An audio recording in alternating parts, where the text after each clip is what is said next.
Et bonsoir à tous et bienvenue. Aujourd'hui, on se retrouve pour débriefer le match qui a eu lieu samedi à 15 heures en ouverture de la 29e journée de Ligue 2 BKT.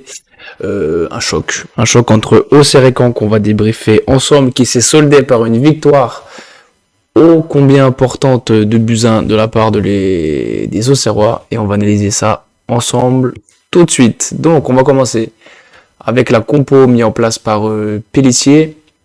Juste pour rappeler, Mensah était dans le groupe, mais je crois qu'il a dû ressentir une gêne, puisqu'à à la fin, il était même pas sur la feuille de match. Donc c'est Akpa qui était bien titulaire côté gauche. C'est vrai qu'on aurait pu penser revoir Mensah titulaire, mais bon, son état physique ne l'a pas permis. Donc, bon, une compo classique. Alors, j'ai modifié le système, mais bon, après, on a bien vu que pendant le match, voilà, ça tournait. Là, je l'ai affiché en 4-4-2 avec Perrin et Aïn sur les côtés. Mais souvent, on a vu Aïn ou Perrin venir permuter dans le cœur du jeu et voir décrocher un peu plus Sinayoko ou Onayou par la suite. Donc compo classique. Hein, voilà, sur le bord, rien d'extravagant. Si ce n'est le retour de Boyikala et du coup, Agouzoul en seul défenseur en le remplaçant sur le match. On avait quand même peu de cartouches défensives sur ce match. Voilà pour la compo. On va passer tout de suite au résumé de ce match très rapide. On va se remémorer les temps forts de ce match. Alors c'est très très mal parti pour nous parce que dès la 5e minute, je crois, on encaisse déjà une occasion très très vite. Mendy qui a pris un très bon 1-2 avec un joueur canet se retrouve dans une position de tir idéale. C'est pas cadré, mais la première grosse alerte sur la cage de Léon. Et déjà là, on voit que offensivement, les Canets, voilà, ils sont mis dans une bonne situation parce que défensivement, le marquage n'était pas assez resserré. Et ensuite, ils ont continué leur offensive avec voilà, 5 minutes après, à la 10e minute de jeu, la magnifique transversale de Mendy sur Kérémé. Trouve Henry, voilà, encore une fois une histoire de 1-2, lui remet instantanément et là Kérémy fait le geste juste en une touche de balle, il vient ouvrir le score et battre Donovan Léon, donc il permet à son équipe d'ouvrir le score dès la 10e minute de jeu et 10 minutes avant la mi-temps, on se fait une grosse frayeur avec un centre de Henry et Autrette qui est seul dans la surface, alors, pourquoi je ne sais pas, et qui a failli doubler la mise. Alors si on aurait pris un but de la tête d'Autrette, c'est pas le joueur le plus grand d'effectif canet, voilà, ça aurait été un peu bizarre, mais bon. Et ensuite, première réponse au Serrois, on va dire concrète, avec un ballon récupéré par Raveloson suite à un mauvais dégagement d'un défenseur canet, amorti de la poitrine, reprise en demi-volée, et malheureusement, voilà, sa frappe vient heurter le poteau juste avant la mi-temps. Et 5 minutes après, on se crée une nouvelle occasion, un beau centre de Perrin sur Hein, la tête de Gocho sur le gardien canet. Il la reprend, après il marque, mais malheureusement il est hors jeu. Alors le hors jeu pour moi, ça peut se discuter, mais bon, le fait que le hors jeu soit sifflé, il n'y a pas scandale. Si on se base sur les pieds, parce que je crois que maintenant il faut se baser sur les jambes, mais c'est pareil, ça change à chaque fois, et puis selon les arbitres, c'est pas interprété de la même manière. Et puis il avait un pied qui était sur la même ligne que le dernier défenseur Canet. Bon bref, voilà, de toute façon, le hors-jeu était sifflé, il n'y a pas non plus scandale, loin de là. Et donc là, deux occasions coup sur coup en 5 minutes juste avant la mi-temps.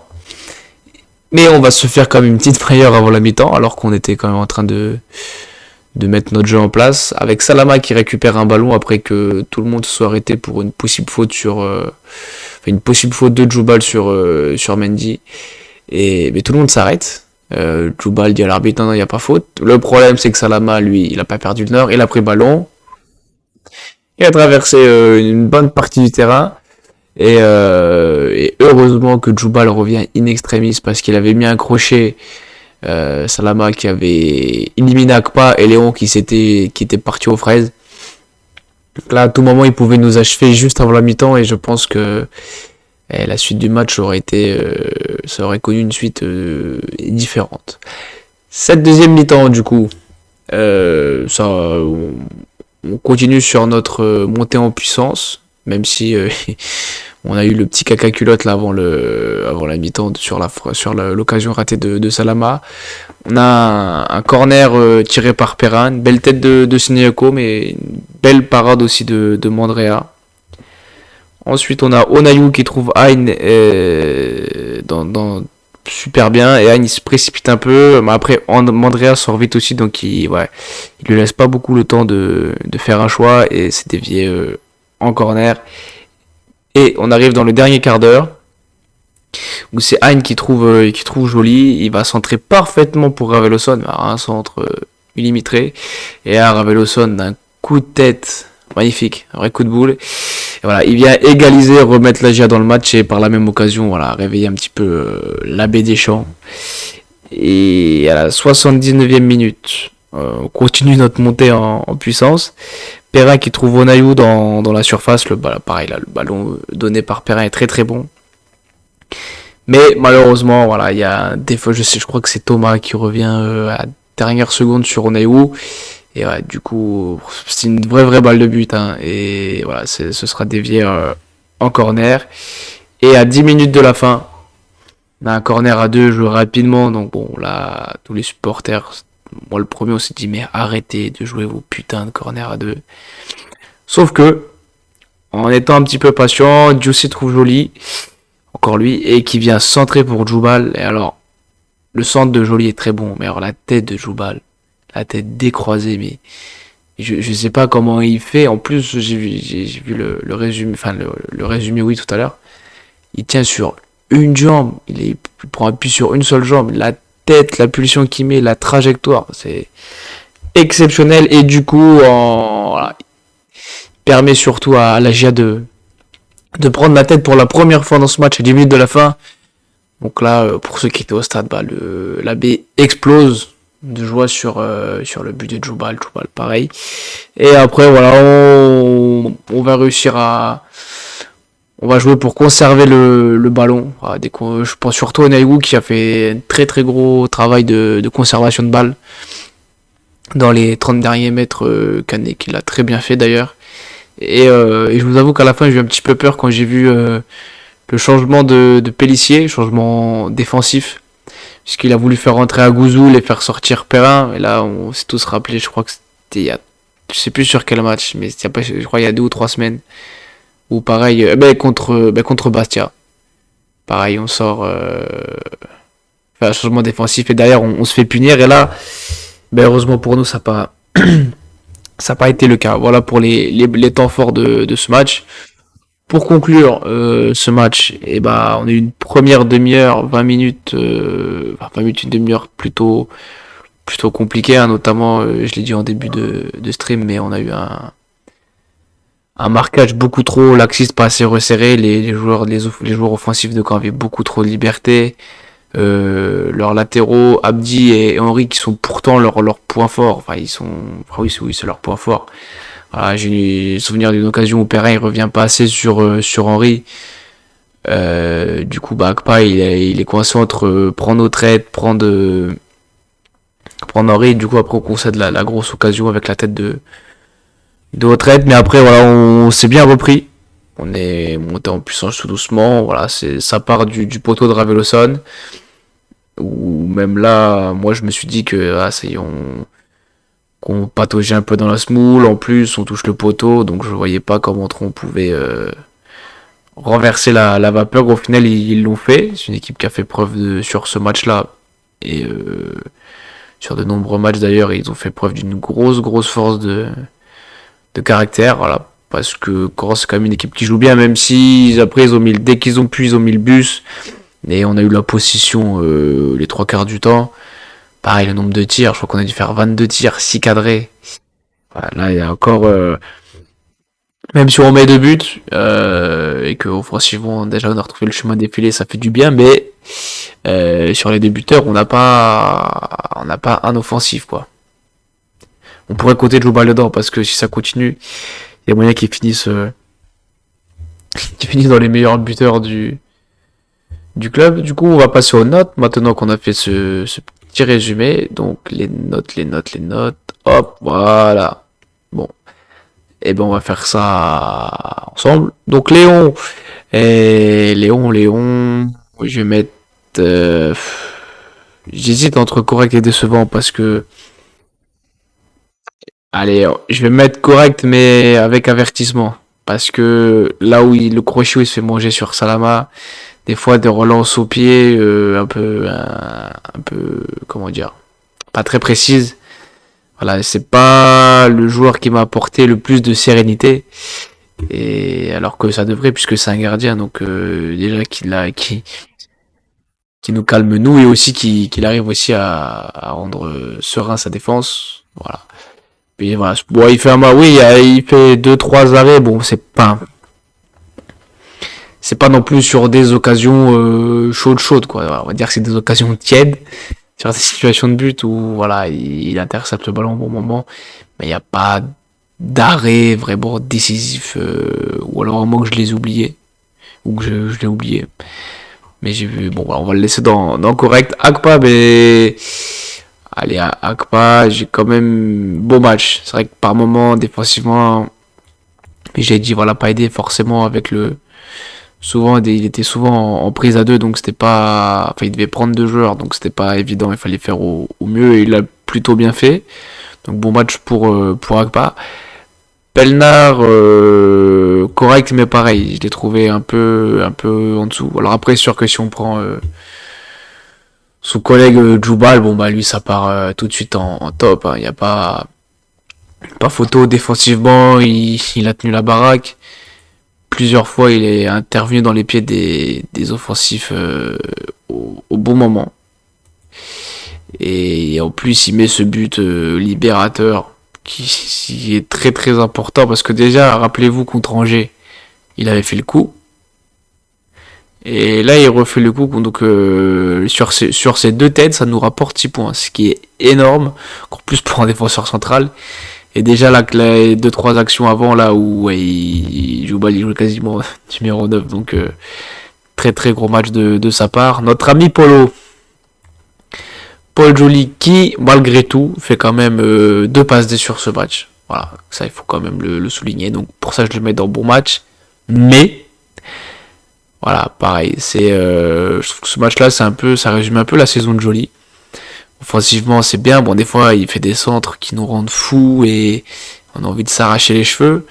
Des fois, ses retours défensifs, bon, c'est pareil, c'est pas le top top, mais et encore, j'ai souvenir de où il a fait 2-3 tacles dans les pieds, bien comme il faut, bien appuyé comme il fallait pour montrer au Canet que voilà, ça allait pas être facile ce samedi. Non, non, il fait quand même un beau match, hein, faire 2 passes D, 2 centres de qualité comme ça, c'est quand même pas rien. Passe au milieu de terrain. Owusu, Owusu, moi j'ai trouvé décevant sur ce match-là. J'ai pas trouvé qu'il a eu l'impact. Merde, pardon. J'ai pas trouvé. Oui, l'impact physique qui met. C'est vrai que d'habitude on a l'habitude de. Peut-être un comment dire.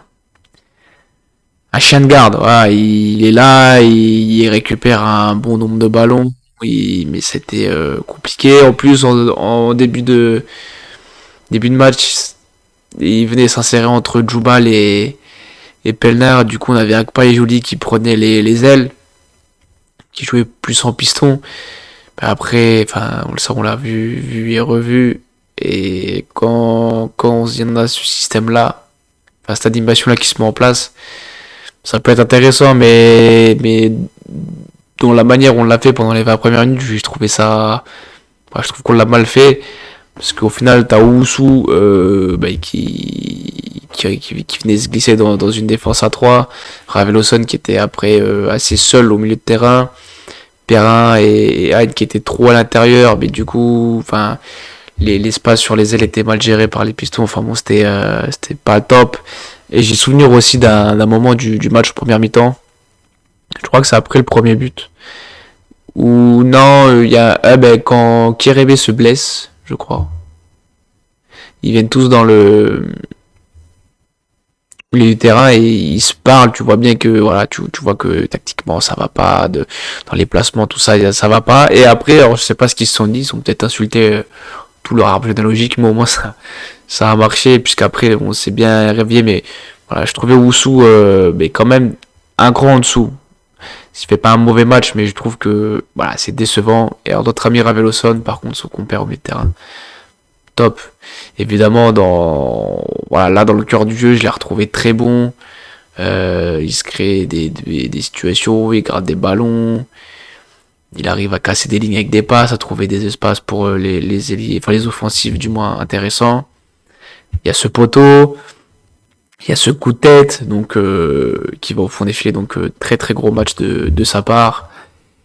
Et du coup, nos offensifs. Alors là, Perrin, je le mets dans match correct. Mais à l'inverse de Léon et Pelnard, c'est plus match correct plus. Léon et Pelnard, c'est plus match correct moins.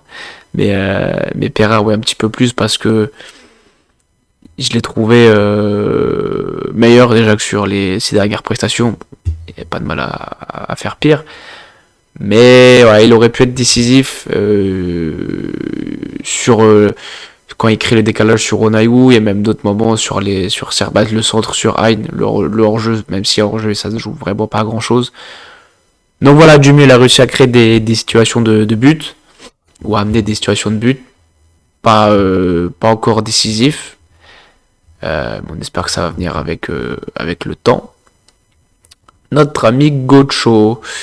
Euh, bon match parce que je l'ai vu à la fin du match. Bon, ça on en a l'habitude, mais voilà, revenir faire les efforts, courir comme un dingo sur le terrain pour vraiment aider tout le collectif à voilà, récupérer le ballon et pareil comme je disais le travail de Naïou, le travail de conservation de balle, de venir essayer de gagner du temps le plus possible. Ouais, il a bien fait offensivement, pareil, il a créé des situations de but. Je crois qu'il est à l'origine du premier but. Ouais, je crois que c'est le premier où il trouve Joli après qu'il saute pour Ave. Bon match dans l'ensemble. Après, c'est vrai que voilà, un peu le même reproche que Perrin. Voilà, c'est pas d'ici, pas passeur D, ni buteur non plus, mais bon, on l'a quand même un petit peu plus vu que Perrin. Sinayoko, j'ai trouvé décevant sur ce match-là. Je trouve qu'il est retombé un petit peu dans ses travers. Alors, il y en a qui est ça arrive. Mais ouais, je trouve pas qu'il fait son meilleur match chez nous. C'est pas un match horrible. Mais ouais, je pense, il a prouvé surtout. Notamment, on se rappelle tous de sa canne où ouais, il avait vraiment aussi le niveau de jeu. Il avait vraiment été décisif, donc c'est vrai qu'on attend peut-être plus de lui maintenant. Mais voilà, enfin, même s'il l'avait montré déjà en club, ça reste décevant. Notre ami Florian Ayé, pour finir chez les titulaires, et ben, je vais mettre décevant aussi. Il y a des fois, il y a des ballons dans la surface, il doit sentir le coup, il doit venir couper en premier, pas attendre que le ballon arrive. Match compliqué à oublier pour Ayé, donc match décevant. Et maintenant les entrants. D'ailleurs, ça me fait penser en parlant des entrants au Djoubal qui avait souligné l'apport décisif des entrants qui s'étaient bien fondus dans le collectif et qui avaient été décisifs pour l'équipe. Et bah c'était le cas d'Onaïwu que je vais mettre dans mon match parce que ouais, il se crée la grosse occasion qui finit en corner, mais surtout il a la conservation de balle. Alors il y a un moment c'était un petit peu frustrant parce que je pense que avec le talent qu'il a, la justesse technique qu'il peut avoir et son sens du but, je pense qu'il pouvait faire mieux. Mais voilà, il a choisi la solution de la sécurité et ça a payé. Très beau travail de conservation de balle. Il a maintenu le ballon pendant plusieurs minutes. Il y avait ma maman était exilé au point de corner. T'avais deux canets sur lui et il a tenu bon. Vraiment très très bonne entrée de sa part. Très très heureux de le voir à ce niveau-là. Juice, match correct. Voilà, il est rentré. Il a mis pareil, il a pas hésité à mettre le pied. Donc ça, je trouve que c'est très intéressant aussi. Après, il me semble qu'il y a une relance où une relance qui fait qu'elle est pas bonne et qui aurait pu nous mettre à mal. Mais dans l'ensemble, match correct. Pareil pour Soumaré. Bon, après ça, Soumaré et Youssé, ils ont joué qu'un petit quart d'heure, si je dis pas de conneries. Donc, bon, voilà pour les notes. Je pense à vous pas avoir fait trop de conneries. Normalement, on est bon. Donc, au niveau du classement, ah, j'avais pas le réglé ça. Voilà. Bon, bah, ce sera pour le prochain stream.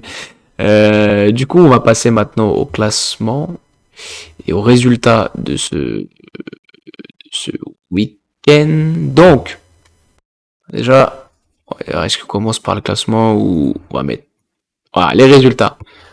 Donc nous, on s'impose à contre-camp, évidemment. Et, alors, excusez, rien que de revoir le score, ça m'a tellement fait plaisir que j'en ai perdu, les paroles. Amiens qui va battre Angers chez eux 3-1. Incroyable. Incroyable. Je crois qu'en plus, ils ouvrent le score, Amiens. Angers se fait égaliser. Angers égalise rapidement. Bon, là, je me dis que ça va être compliqué. Finalement, voilà. Merci Andy Carroll qui a bien but. Alors, j'ai pas vu le but, hein, j'ai vu qu'il avait marqué. Et je crois que c'est lui qui met le troisième but. Donc, bah, j'ai retenu juste ça. Donc, contre-performance d'Angers. Qu'on prend avec grand plaisir. On a Laval aussi qui perd Dunkerque. Enfin, contre Dunkerque, pardon. Courtet qui ouvre le score. On prend aussi. Dunkerque qui fait vraiment un début d'année. Depuis le janvier, ils sont quasiment injouables. Hein, pardon. C'est très très fort en ce début d'année. Et après, alors Saint-Etienne qui met une fessée à Bastia. Qu'est-ce qu'on a d'autre après oui, Ajaccio qui perd au Paris FC. Voilà, et aussi, j'ai envie de souligner la victoire d'Annecy avec le doublé d'Ousmane Camara. Ça fait plaisir. Parce qu'il a, mine de rien, il en est à 5 buts. Je crois en Ligue de notre ami Ousmane Camara. Donc, voilà, content qu'il mette ce doublé. En plus, contre les Girondins de Bordeaux. Donc, c'est pas rien. Très content pour lui. Donc, le classement, hop. Et bien du coup, on a 5 points d'avance sur Angers. Alors qu'il y a quelques temps, on était au coude à coude. Bon, là, 5 points, ça se rattrape très vite. Mais là, bon, on commence à prendre un petit peu de... On se refait on prend un petit peu d'avance, ce qui est pas négligeable. Saint-Etienne et Laval qui sont à 48 points. Voilà, on est à 7 points du premier barragiste. Saint-Etienne qui reste quand même sur une belle série. Hein. 4 victoires et un nul en 5 matchs. Voilà. Laval aussi, mais avant cette contre-performance contre Dunkerque. Et après, bon, Rodez, Guingamp, tout ça, voilà, on a un peu plus de marge. Déjà se concentrer sur Angers, Saint-Etienne, Laval. Pour Rodez aussi, pourquoi pas, à surveiller. Et qu'on va affronter, qu'on n'a pas encore affronté sur le calendrier retour. Et la prochaine journée, alors attendez, hop, voilà. Donc, on a Valenciennes-Saint-Etienne.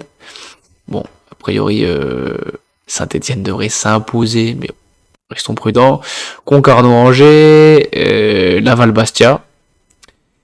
Et bon après oui, il y a un Grenoble-Guingamp, Rodez ça va à 3. Et nous on se déplace, et alors là ça va être coton. On se déplace à Ajaccio et se déplacer en Corse. C'est jamais une mince affaire. Donc on va voir ensemble la composition d'Ajaccio mis en place par Olivier Pantaloni face au Paris FC, donc qui s'est imposé, je le rappelle, 2-0, avec plusieurs joueurs qu'on connaît. Bon, Barreto, on va pas se mentir, qui a pas laissé un souvenir impérissable, si ce n'est la bagarre avec Poloma, je sais plus contre qui c'était, peut-être QVI, je sais plus, enfin bref. Il a pas laissé un souvenir impérissable chez nous. Tout se gare un peu plus, mais voilà. Pas non plus l'attaquant du ciel qu'on a eu. Et Jacob aussi qui est passé chez nous il y a il y a plusieurs années déjà, qui avait fait un petit passage à Dijon. Et bien évidemment, le meilleur pour la fin, Hamza Saki, qui est revenu en France, en Ligue 2, après son prêt à Melbourne.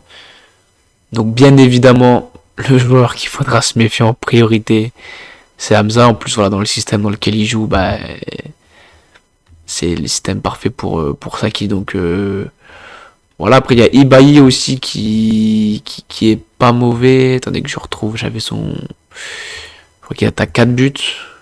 Ouais, 4 buts. Tousgar qui a 5 buts, donc se méfier aussi. Ben Touré, pareil, 4 buts. Passeur décisif, je crois que le meilleur passeur, Folcarelli. Et Saki qui est déjà à 2 passes D. Et il est arrivé il y a pas longtemps.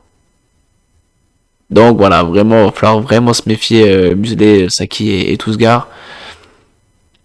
Et puis après, bon, attention à toute l'équipe. Et je crois aussi, voilà, Ibaï, fréquence par minute, enfin, son ratio but par minute, c'est un but tous les 154 minutes. C'est pas incroyable, hein, c'est pas la ratio de Mbappé ou Haaland. Mais alors je regardais juste par curiosité quand même. Chez nous. Ah bah chez nous c'est Onayou. 153 buts. 153. Pas moi compris. Un but toutes les 150 minutes. Ok. Bon, c'était juste une petite. Donc voilà pour l'équipe d'Ajaccio. On pourra faire bien museler Saki au milieu de terrain. On fait confiance à. Je pense que ce sera Owusu. Et nous, du coup, pour cette compo, ça va être compliqué parce que Hein est suspendu, c'est sûr. Après le carton qu'il a reçu, contre qui? Ça y est, je crois que c'est contre. Ah c'est contre Saint-Etienne. Voilà, ce match-là, il va nous faire chier jusqu'au bout. Oui, il prend un jaune alors que, bon, voilà. Enfin bref, on va pas se rappeler de mauvais souvenirs. Restons concentrés sur le match de Caen. Et alors, Djoubal, j'ai cru entendre, voir qu'il serait suspendu, pareil, pour une accumulation de cartons, pardon. Mais j'ai pas trouvé, alors, peut-être pas bien cherché non plus, hein, c'est pas impossible. Mais bon, Hein, c'est sûr et certain.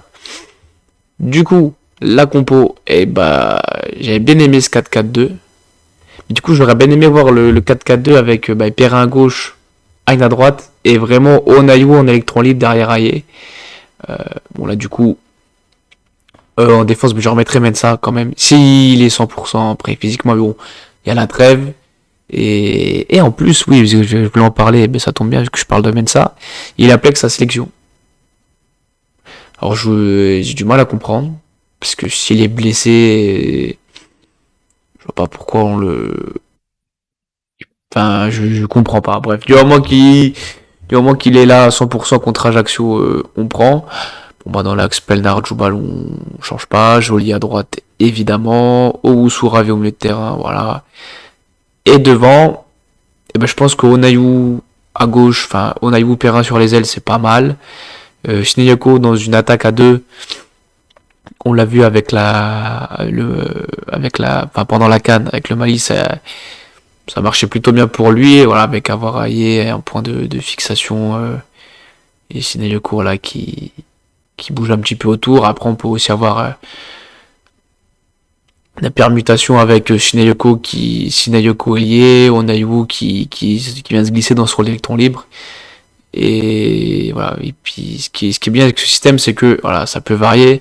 Tu peux aussi passer en 4-2-3-1 avec Shineyoko à droite, Perrin dans le cœur du jeu. Enfin voilà, là, il faudra vraiment bien travailler sur ça pendant la trêve.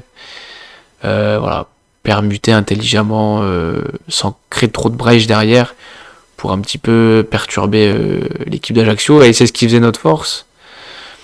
Enfin, pas en début de saison, mais une de nos grosses forces, c'est cette manière la capacité qu'ont nos joueurs offensifs à permuter, même si là ils sont un petit peu en panne, mais voilà, je me dis qu'on a gagné contre Caen, gros match, gros adversaire, on se remet sur de bons rails. Djoubal l'a dit, cette victoire va faire du bien dans les têtes, dans les jambes. Donc là, on se met vraiment dans les meilleures conditions pour attaquer attaquer ce match qui aura lieu le 1er avril, je crois. Je regarde le calendrier. Ouais, ce sera lundi 1er avril à 20h45. Et le coup d'après, ce sera le 8 avril. Et ce sera la réception de nos amis troyens. Mais bon, déjà se concentrer sur ce match d'Ajaccio. Déjà bien travailler pendant la trêve. Bien se reposer. Bien, voilà. Être bien frais physiquement. Être à fond de balle. Pour finir ce championnat en boulet de canon. Et finir le plus haut possible. Déjà dans les 2 premiers, évidemment. Et après, sait-on jamais excusez-moi, c'est les messages de Romain, je crois, qui m'ont perturbé. Et voilà, pourquoi pas rester à cette première place qui nous va plutôt bien, je trouve. Donc oui, salut Romain, comment ça va? Oui, oui, oui, je suis encore là, plus pour longtemps. Et c'est qu'en plus, pour une fois, j'ai commencé un poil en avance. J'allume le live, ça commence par accueillir les Troyens. Ouais, bah, c'était juste, je faisais le point enfin, un petit point vite fait sur le calendrier. Donc là, il y a la trêve, donc la trêve, ça va être très très long. Là, on va rester quasiment plus de 15 jours sans aller à la baie des Champs, ça va être long, très long. Heureusement qu'on a quitté la baie sur une victoire. Et alors, HK, Le Bihan est une salope. Et c'est vrai qu'en plus, en faisant je vais pas vous mentir, pendant toute la durée du stream, j'ai pas pensé une seconde à Le Bihan.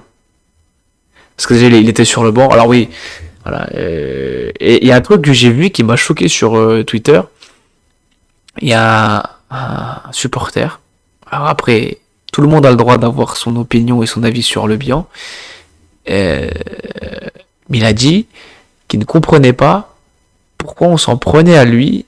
Et alors que, en gros, pour synthétiser puis un peu vulgariser ses propos, et en gros, voilà, qu'on avait la mémoire courte, que Chenul avait marqué beaucoup de buts, machin. Alors, certes, mais si on remet dans le contexte, le joueur en soi, bon, rien à... C'est vrai que Chenul, il a marqué, il a plutôt été bon, on va pas se mentir. Mais le fait de partir à Dijon, bon encore, pourquoi pas. Mais de faire les déclarations qu'il a osé se faire, oui, un plus grand club est venu me chercher, nanana, nanana. Mais écoute. Écoute, Le Bihan, maintenant tu regardes où est Dijon. Tu regardes où on est nous. Voilà. Un autre à rajouter. Donc ouais, c'était ce qui était rigolo aussi, c'était... Ah oui, il y avait Coef aussi, j'en ai pas parlé, mais lui il est resté sur le banc, il est pas rentré. Ce qui était marrant, c'est que quand le speaker il a annoncé les joueurs de Caen, donc évidemment, Coef, machin, l'ancien Auxerrois aux traites, enfin, non, il dit l'ancien Auxerrois, il laisse un petit temps, après il dit retraite, et au moment où il dit Le Bihan, pareil, il dit, oui, un ancien de chez nous aussi, enfin, pareil, je caricature, et il dit Le Bihan, mais très vite, et au moment, je pense qu'il a même pas le temps de finir, de dire son nom, qui s'est fait siffler, et quand il est rentré, il s'est fait siffler. J'étais le premier à le siffler, je vous mens pas, hein, c'était mérité. Et déclaration plus le fait de partir à Dijon, le mec comprendrait si Aubin partait au PSG ou si un mec de ça. Ouais, après maintenant il y en a plein qui c'est de plus en plus fréquent dans le foot moderne, non, mais ça même déjà avant, regarde les Ronaldo, les Zlatan, enfin c'est pas non plus c'est pas non plus tous les, je suis pas en train de comparer les joueurs, hein, mais voilà, ça se fait, mais c'est vrai que maintenant ça se fait de plus en plus. Après le truc c'est vraiment les déclarations, quoi. Parce qu'il faut pas se rappeler que je crois qu'on va le chercher à Nice. Mais quand on va le chercher à Nice, ok, il nous a rendu service, mais c'est dans les deux sens, parce qu'à Nice il jouait pas.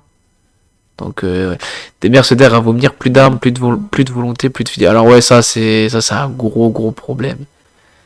C'est pas parce que ça se fait que c'est bien. Ah non, mais bien sûr, je dis pas. Après voilà, pour voir. Après ça dépend de certains contextes. Moi j'ai souvenir de. Alors je repars très très loin, mais Jérémy Morel, qui à l'époque jouait à Marseille, et qui est parti à Lyon.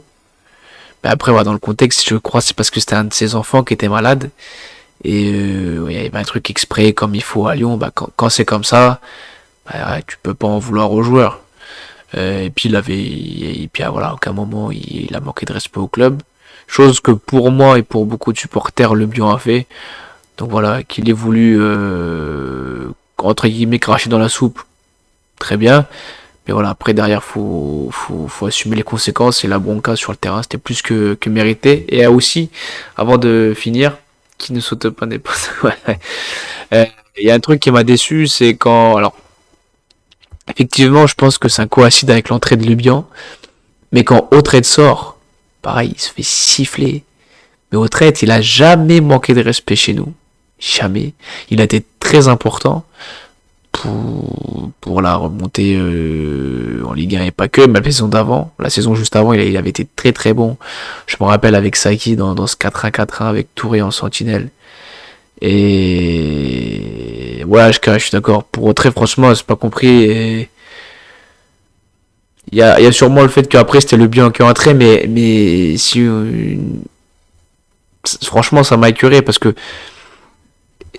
il a jamais triché chez nous, il a toujours fait, il a été très très bon. Même en plus, il y a pas longtemps, et ben quand j'avais été à France Blosser pour 100% GA, c'était vendredi, pas celui-là, celui d'avant. Pareil, il avait déclaré que ben, il se rappelait des souvenirs de la montée, tout ça, que c'était des très bons souvenirs, qu'il a vécu des moments inoubliables. Donc voilà, c'est à l'opposé des déclats de Le Bihan. Et rien n'empêchait d'applaudir au trait parce qu'il y a quand même un monde, quand au trait il est sorti, tu peux prendre le temps, 5 minutes d'applaudir le joueur pour le remercier. Et à partir du moment où Le Bihan là, il rentre sur le terrain, bah là oui, là t'allumes les sifflets, pas de pitié. Bon, ouais, c'est juste le petit point négatif pour moi. Et toi sur France Bleu, très bonne question. Voilà, après la trêve, je pense. Je sais pas si pendant la trêve il y aura des émissions ou pas. Mais ouais, peut-être sûrement après la trêve. Pour l'instant, il n'y a rien de. Comment dire? Il n'y a rien d'acté. Donc voilà, on va suivre ça attentivement. Et puis voilà. Du coup, eh ben, je vais m'arrêter là. Alors attendez, que je vous ressorte ma spéciale. Hop. Je vais vous rebalancer tous les liens pour ne rien louper de l'actualité de la chaîne sur, sur le chat. Et alors pendant la trêve, j'ai aucune idée de savoir si je vais faire un stream ou pas lundi prochain. Je n'ai aucune idée. Donc voilà, tous les liens s'affichent. Hein. Vous pouvez bien évidemment me suivre sur Twitch, évidemment. YouTube aussi pour les replays. Discord pour jusqu'à TikTok. Ouais mais franchement j'en ai fait en plus il y a pas longtemps là avec la victoire de après la victoire d'Auxerre face à Caen, ça il a plutôt bien marché hein. Ça fait plaisir. Facebook, ouais, Facebook, enfin, de toute façon, là où je suis vraiment actif, c'est Twitch, YouTube et Discord et Twitter. Après, Facebook, je le mets quand même, mais je mets quand même. Voilà, comme ça, moi, il y a tous les liens, comme ça, voilà, il y en a pour tout le monde. Donc le Discord, il y a aussi Tipeee. Pour rien à voir avec c'est pas pour suivre, c'est plus là, Tipeee, c'est pour pour soutenir la chaîne, pardon. Voilà, bon, c'est que à chaque fois que je mets TikTok, ça fait HK me fait les gros yeux, mais voilà. Voilà, c'est plus voilà, c'est pour se détendre. Je sais pas. Vu que j'ai supprimé mon compte FB, j'ai installé Twitter. Je sais pas. Wow. Bah pour me suivre, si t'as bien fait HK pour suivre le contenu de la chaîne. Bon après c'est vrai que t'es souvent aussi présent sur le serveur du Discord, donc mais bon c'est très bien aussi. N'empêche t'es passé de 20 à 80 followers en 2 ans. Ah ben j'ai vu une photo souvenir. Ah ouais bah c'est possible Tortue, c'est possible. C'est pas mal, c'est pas mal. Après on peut toujours faire mieux. on peut même se fixer l'objectif des 100 followers avant la fin de, enfin, pour la fin de saison. Ça pourrait être sympa. Euh, Puis ben, non, voilà, j'ai fait le tour, je pense. Merci à tous d'avoir été présents sur ce stream. Je veux dire le YouTube. Le replay sera dispo sur YouTube dans la soirée. Et puis voilà, je vous souhaite à tous une très bonne soirée. Et alors, je vous retiendrai au courant sur Twitter et Discord de savoir si je ferai une vidéo lundi prochain.